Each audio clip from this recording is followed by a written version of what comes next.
If measures had not been taken earlier to improve cultivation and processing of staple crops in Nigeria prior to the onset of this pandemic, we would have had to deal with a major food crisis in the country. The banking sector therefore has a significant role to play as a facilitator of growth through its intermediation function. Over the next 4 years, the banking sector should consider ways under which it could increase its loans to the agriculture sector from 4 to at least 10% by 2024. Some of the opportunities in the Agric sector that banks should explore include addressing some of the existing gaps in the agricultural value chains, such as storage centers, transport logistics, and technology platforms that can enable rural farmers to sell their produce directly to the markets. Information technology.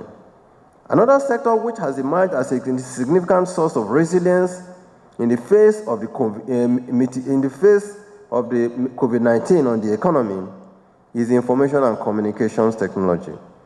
During the second quarter of 2020, the ICT sector made contributions of over 17.8% to GDP, 20% higher than its contributions a year earlier.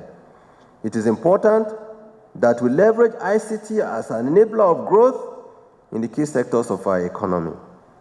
ICT startups are emerging to support SMEs, farmers, and in providing quality learning to students affected by the shutdown in schools. It is important that the banking sector consider viable IT firms in these areas that have potential to not only serve the needs of the local market, but are also able to export ICT-related services to countries across the globe. Today, as bankers and as fund managers, you stand in a position to partner with government in its efforts to diversify the economy, reposition the country for a sustainable future.